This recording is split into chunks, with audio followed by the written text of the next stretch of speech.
Hola, mi nombre es Carlos Contreras y hoy los invito a escuchar este siguiente video tutorial que se titula Comenzar a investigar en educación, buscando el justo medio entre el Topos Uranus y el inframundo. A modo de introducción, comenzaremos con el aterrizaje forzoso que implica iniciar una investigación educativa. El investigador tiene un espíritu inquieto y curioso por excelencia. Por ello siempre está cuestionando su realidad e intentando acercarse a lo ideal. Sin embargo, esta carrera no está exenta de ciertos aterrizajes forzosos. Al parecer, el primero de ellos se gesta desde la aspiración romántica de querer cambiar el mundo con una primera investigación. Muchos de nosotros, si es que no todos, hemos vivido este impacto en nuestra primera ambiciosa investigación y la realidad. En relación con lo anterior, la actitud que debe adoptar un investigador educativo en etapa inicial es la búsqueda del justo medio entre el Topos Uranus y el inframundo, como lo titulo yo. Es decir, bajar de la nube deísta representada por un complejo y aparatoso proyecto de investigación, más sin caer en el conformismo y la superficialidad al momento de investigar. Difícil tarea.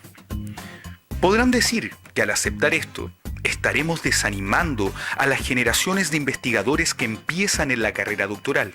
Sin embargo, lo que en realidad estamos haciendo es valorar el trabajo en equipo de la comunidad científica a nivel global. Según Hernández, Fernández y Baptista, la investigación es entendida como un conjunto de procesos sistemáticos, críticos y empíricos que se aplican al estudio de un fenómeno. No debemos perder de vista que la investigación debe tener rigurosidad. En este sentido, el investigador Nobel debe enfrentarse cara a cara con la acotación de su investigación para llegar a este rigor necesario en la labor educativa y así aportar significativamente a la construcción del conocimiento en educación. Cabe destacar que investigar en educación es un proceso que no está exento de dificultades. Tal como señalan Santiesteban y Page, cualquier investigación educativa debe tener como objetivo mejorar la práctica de la enseñanza y establecer criterios útiles para la formación del profesorado. Pero estos objetivos no son fáciles cuando los campos de investigación no están bien definidos. Sin embargo, es frente a las dificultades donde toma mayor valor la labor del investigador.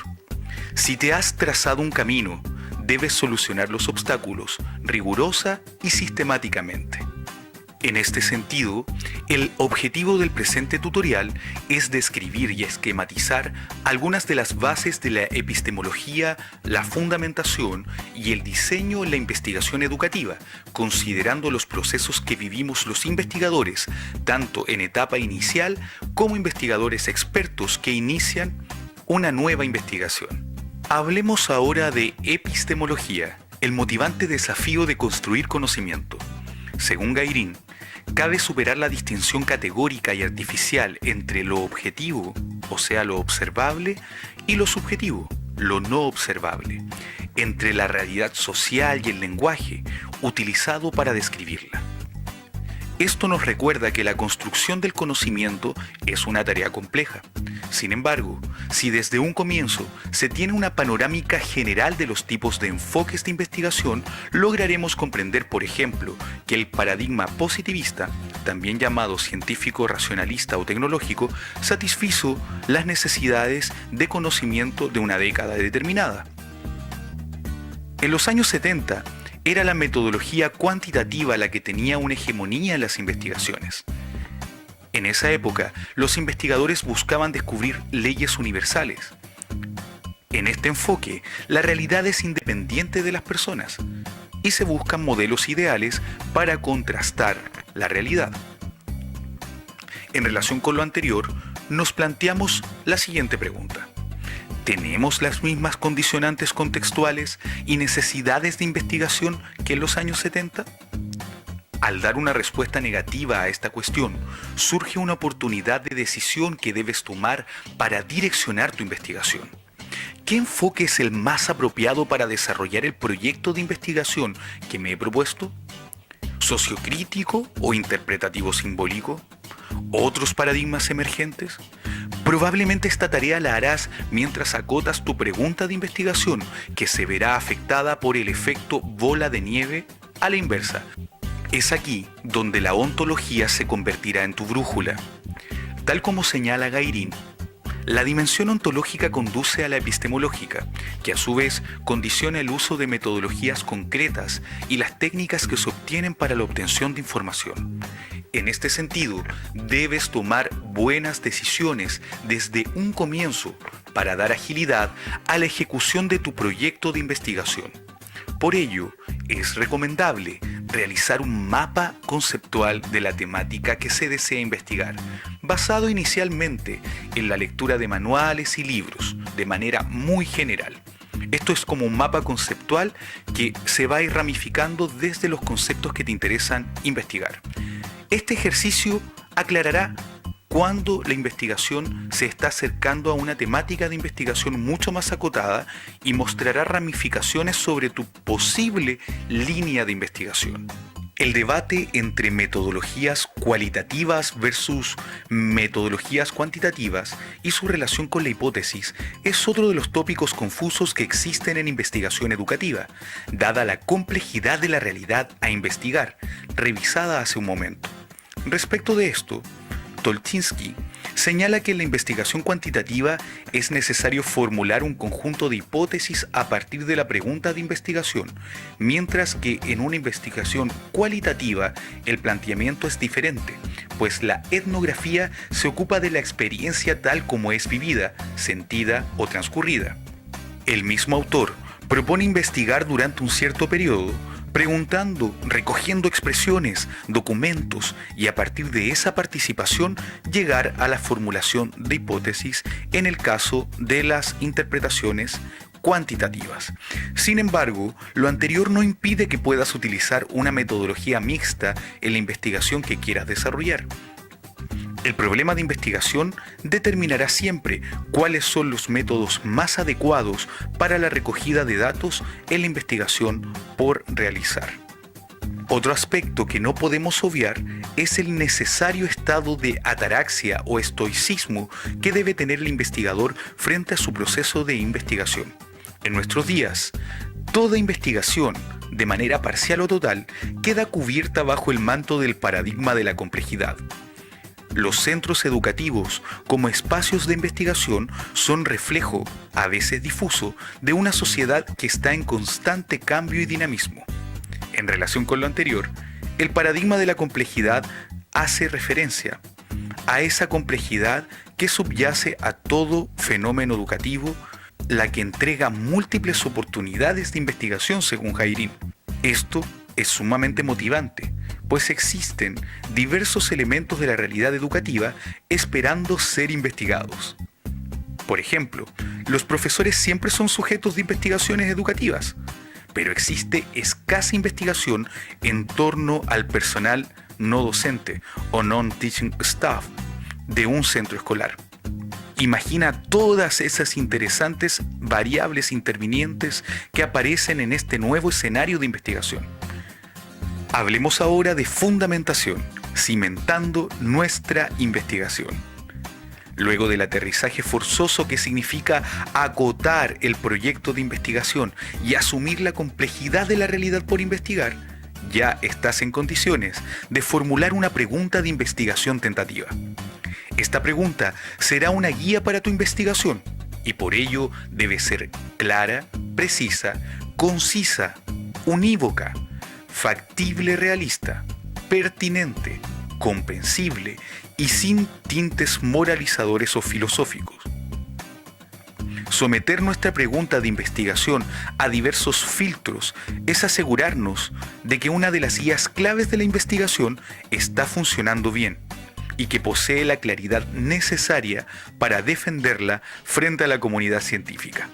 Y ustedes se preguntarán, ¿por qué es tan importante la pregunta de investigación?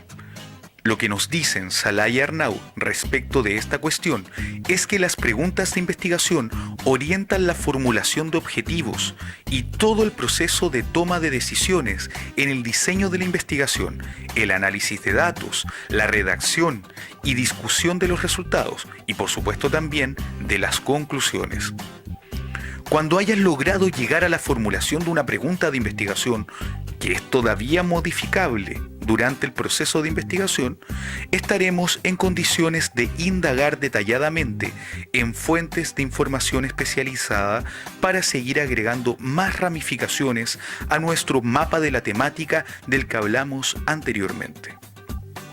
La lectura de artículos de investigación nos dará las bases teóricas que nos permitirán decidir si la pregunta de investigación está lo suficientemente acotada o hay que acotarla aún más. Sobre la gestión de datos profundizaremos más adelante. Ha llegado el momento de hablar del diseño, encauzar el flujo de las ideas. Esta, debo decir, es mi parte favorita de la investigación. Según Punch, un aspecto clave al momento de realizar el diseño de la investigación es establecer una jerarquía de conceptos que deben relacionarse estratégicamente entre sí. Esta relación estratégica atiende a criterios deductivos e inductivos en el proceso de diseño. El establecimiento de jerarquías permite dar una secuencialidad y coherencia interna al diseño de investigación. Sin embargo, esta base sólida no se concreta hasta ejecutar lo que Punch denomina unpacking, es decir, la descompresión de conceptos. Descomprimir un concepto clave es definirlo en el contexto de la investigación.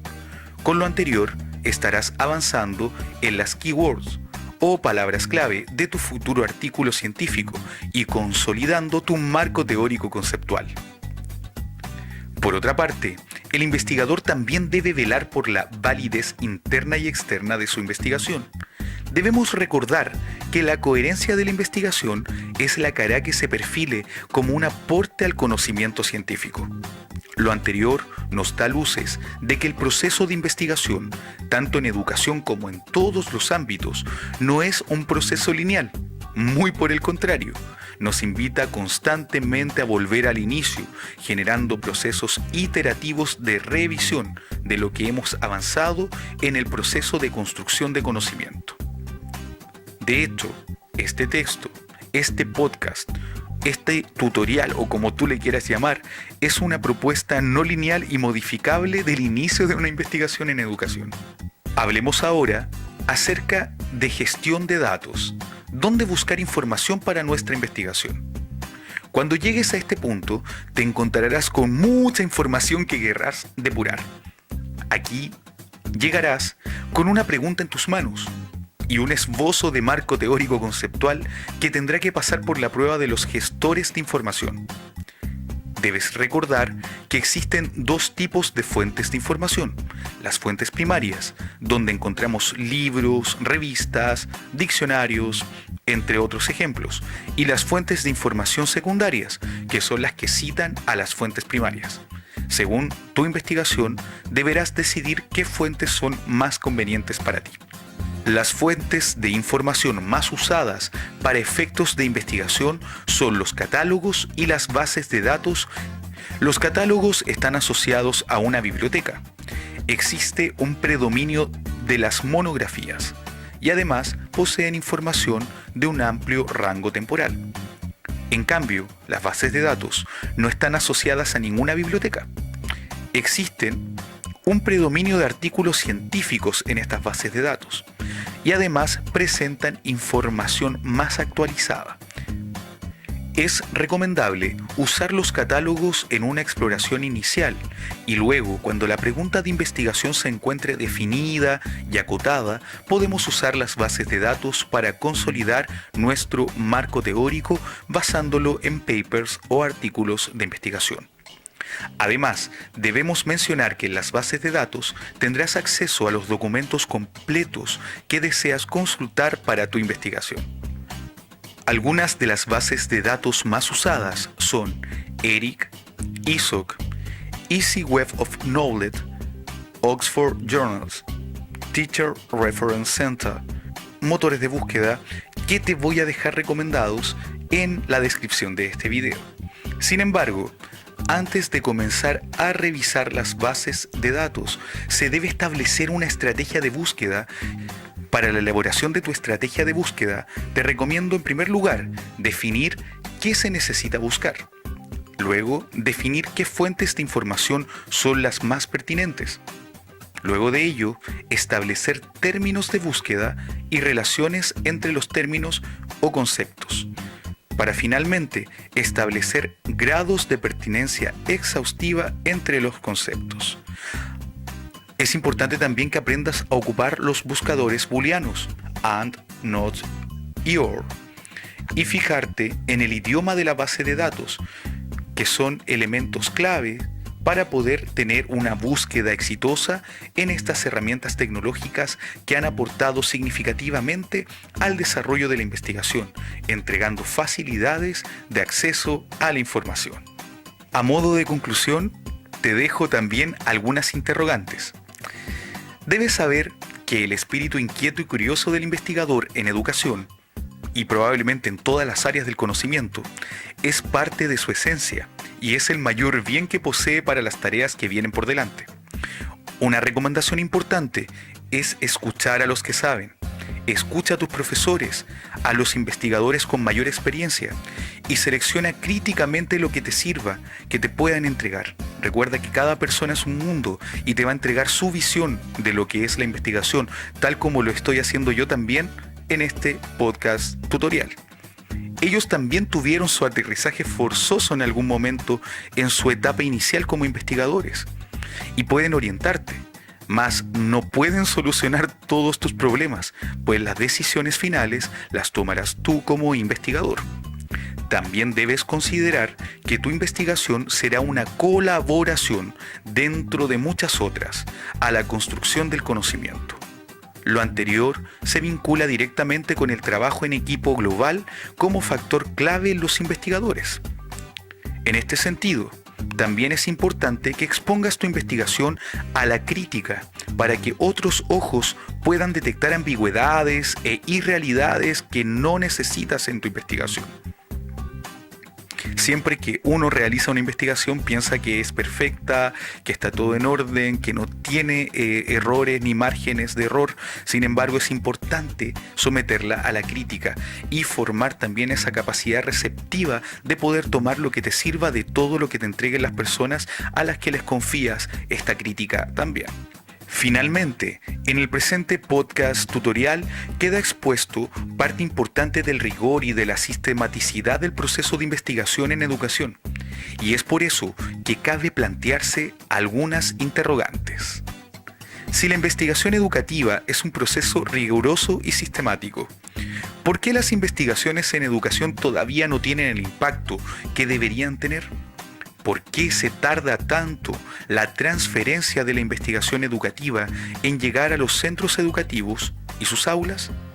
Como se puede apreciar, los investigadores iniciáticos y en ejercicio tenemos diversos y motivantes desafíos por delante. La noción de equilibrio entre Topos Uranus y el inframundo es una propuesta para hacernos cargo de un problema de investigación acotado, asegurándonos de que llegaremos a un hallazgo relevante que, en colaboración con otros hallazgos científicos en nuestra área, permitirán el cambio y la mejora en educación.